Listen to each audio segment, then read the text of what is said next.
እንዲህ ላለ እግዚአብሔርን ቃል መጽሐፍ ቅዱስ የያዛችሁ ሰዎች አውጡ። የመልእክቴ ርዕስ እግዚአብሔር ታምራትን ያደርጋል። አሜን። እንዲህ ላለ ሐዋርያት ሥራ ምዕራፍ 19:11 ላይ እግዚአብሔር በጳውሎስ እጅ የሚያስገርም ተአምራት ያደርግ ነበር። ስለዚህ ከአካሉ ጨርቅ ወይም ልብስ ደዌዎችን ይወስዱ ነበረ፣ ደዌዎችም ይለቃቸው ነበር፣ ክፉ መናፍስትም ይወጡ ነበር። ዛሬ እግዚአብሔር የሚያስገርም ቸርነት ለአንድ ሰው ያደርጋል። አሜን።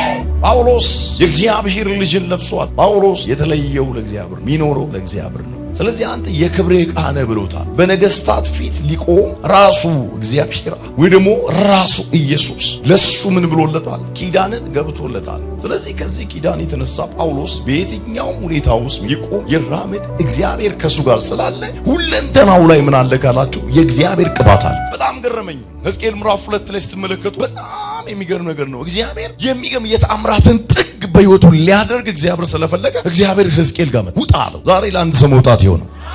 ስለዚህ የእግዚአብሔር መንፈስ መጣና ለነብዩ ለሕዝቅኤል አንድ ነገር አለ። ምዕራፍ 2 ላይ እንዲህ ይላል፣ እርሱም የሰው ልጅ ሆይ በእግርህ መንበል ቁም፣ እኔም እናገርሃለሁ አለኝ። በተናገረኝ ጊዜ መንፈስ ገባብኝ፣ በእግሬም አቆመኝ፣ የሚናገረኝን ሰማሁ ይላል። እርሱም እንዲህ አለኝ፣ የሰው ልጅ ሆይ ለምንድን ነው እግዚአብሔር ይህን መንፈስ ያመጣው ካላችሁ ለአንድ ነገር ነው። ኪዳን ያለው ህልም ያለው ተስፋ ያለው ሀገር ያለው ትዳር ያለው ልጆች ያሉት በብዙ ነገር የተባረከው ሀገር ያለው ጭምር ለአንድ ወገን ነው። እግዚአብሔር አምላክ እዚህ ጋር ነብዩን እያናገረው ያለው በባህርነት ውስጥ ያለው በባቢሎን ተረግጠው የሚገርማቸው ተስፋቸው ተቀብሮ ተስፋቸው ተበታትኖ የነሱ የሆነ ደራርቆ የነሱ ነገር በፍጹም ሊሆንም አይችል።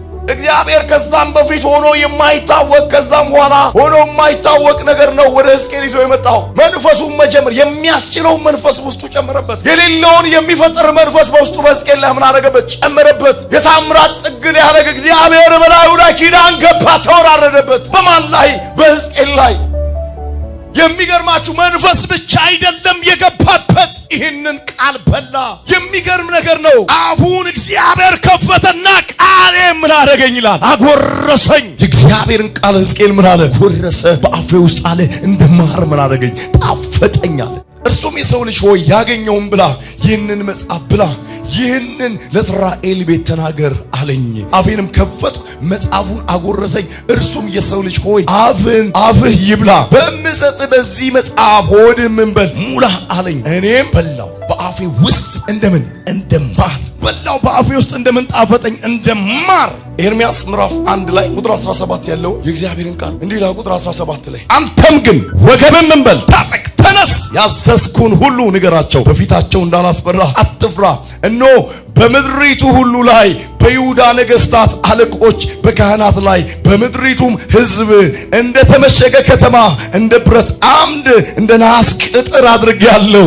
እኔ ካንተ ጋራ ማርቴንያስ ካንተ ጋራ ይዋጋሉ፣ ነገር ግን ይላል አድን ዘንድ እኔ ካንተ ጋር ነኝና ድል አይነሱም ይላል እግዚአብሔር። አንተ ትውልድ እኮ በዝሙት ታስሯል፣ በሴሰኝነት ታስሯል፣ በተለያየ ነገር ታስሯል። እየነዳ ያወራል፣ እየበላ ያወራል፣ ለብሶ ያወራል። አንተ እኮ ነው ወንድሜ የብርሃን ሁሉ ጥግና ምንጭ ሆነ ናዝሬቱ ኢየሱስ ቤት ላይ ስለገባ ደስተኛ ሆነ ያለው። ደስ የማያሰኝ ነገር ከቦ እንኳን ደስተኛ ነው።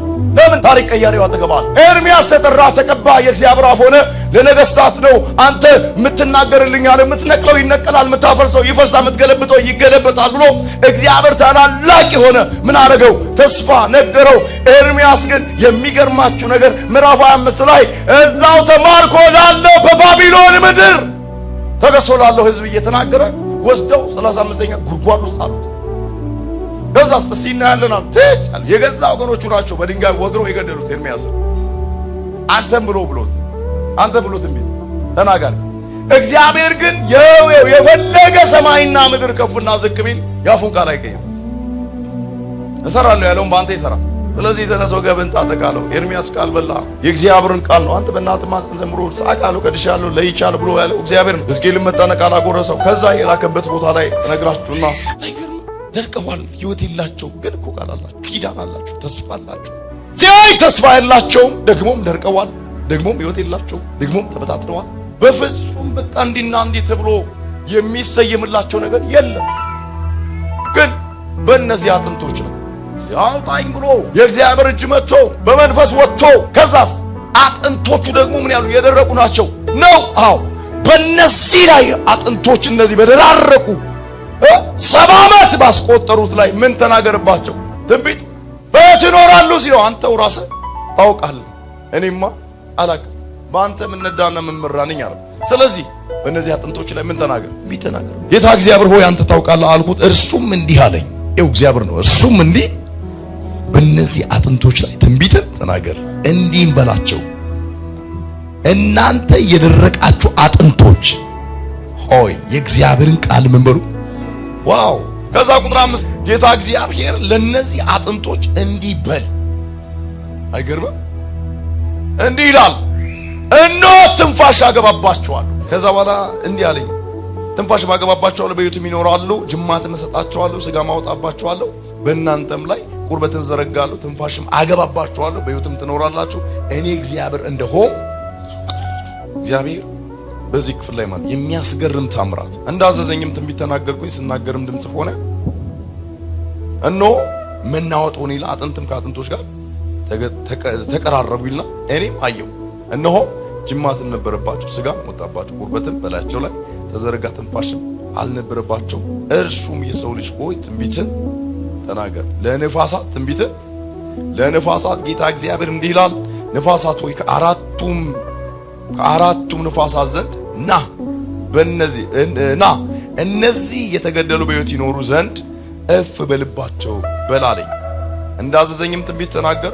ትንፋሽ ምን አለባቸው? ገባባቸው። ሕያዋን ሆኑ፣ እጅግም ታላቅ ሠራዊት ሆነው በእግሮቻቸው ምን አሉ?